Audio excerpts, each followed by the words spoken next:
میرے نبی جب دنیا میں تشریف لائے لمبا سجدہ کیا، پھر اس کے بعد سر اٹھا کے یوں کیا اور اس ہاتھ کا سہارا لے کر اس ہاتھ کو یوں اٹھایا اور ایسے انگلی کو کیا تو ایک پورے عالم میں نور ہی نور پھیل گیا اور آپ گرے، اور پھر اس بچہ جیسے ہوتا ہے ویسے آتے ہی اعلان کیا کہ میں سجدے لے کر آ رہا ہوں۔ اور جب آپ دنیا سے جا رہے تو آپ نے کہا نماز نماز نماز نماز نماز نہ چھوڑنا۔ عبادات میں ایک نماز ایسی ہے جس میں گنجائش نہیں۔ اور اس کے بعد دوسری زندگی میں چند چیزیں ہیں، چند چیزیں، ان سب کا خلاصہ کروں تو 4 چیزیں ہیں، سب کا خلاصہ کروں تو 4 باتیں، وہ بھی حدیث پاک میں ہے۔ میرے نبی نے فرمایا 4 باتیں لے لیں اس سارے ہال کے حاضرین حاضرات سامعین سامعات، تو میرے نبی فرماتے ہیں اس کو سب کچھ مل گیا، سب کچھ مل گیا۔ 4 باتیں، سب کچھ مل گیا۔ صدق حدیث، حفظ امانت، حسن خلیقت، عفت فی طعمت۔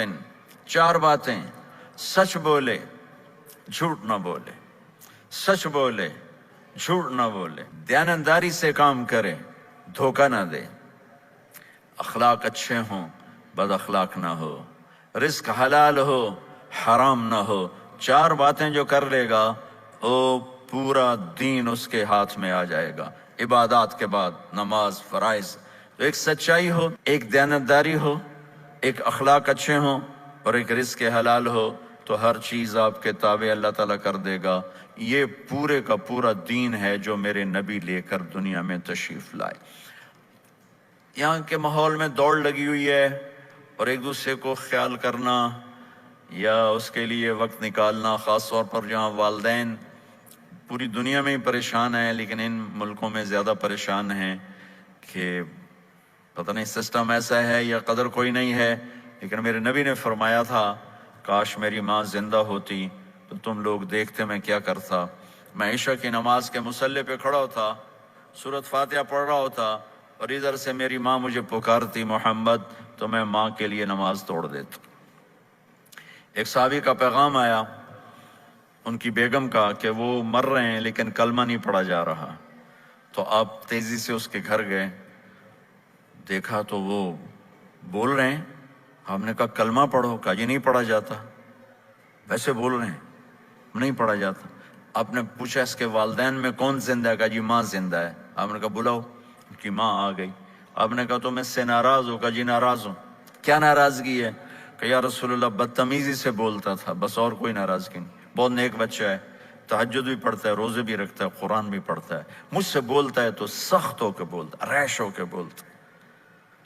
تو آپ نے کہا معاف کرتی ہو؟ کہا نہیں میں نہیں معاف کرتا۔ تو آپ نے فرمایا میں اسے آگ لگا دوں پھر سفارش کرو گے؟ کہا ہاں ہاں پھر تو کروں گے۔ کہا اگر تو نے معاف نہ کیا تو اللہ اسے جہنم میں ڈال دے گا۔ انہوں نے کہا نہیں میں معاف کرتی ہوں۔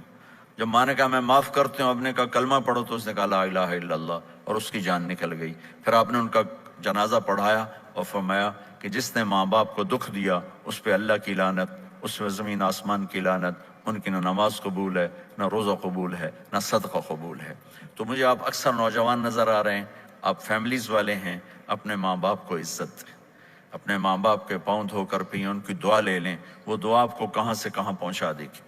ماں باپ کی دعائیں وہ کام کرتی ہیں جو نہ امریکن ڈالر کرتا ہے، نہ کینیڈین ڈالر کرتا ہے، نہ برٹش پاؤنڈ کرتا ہے، نہ پاکستانی ہندوستانی روپیہ کرتا ہے۔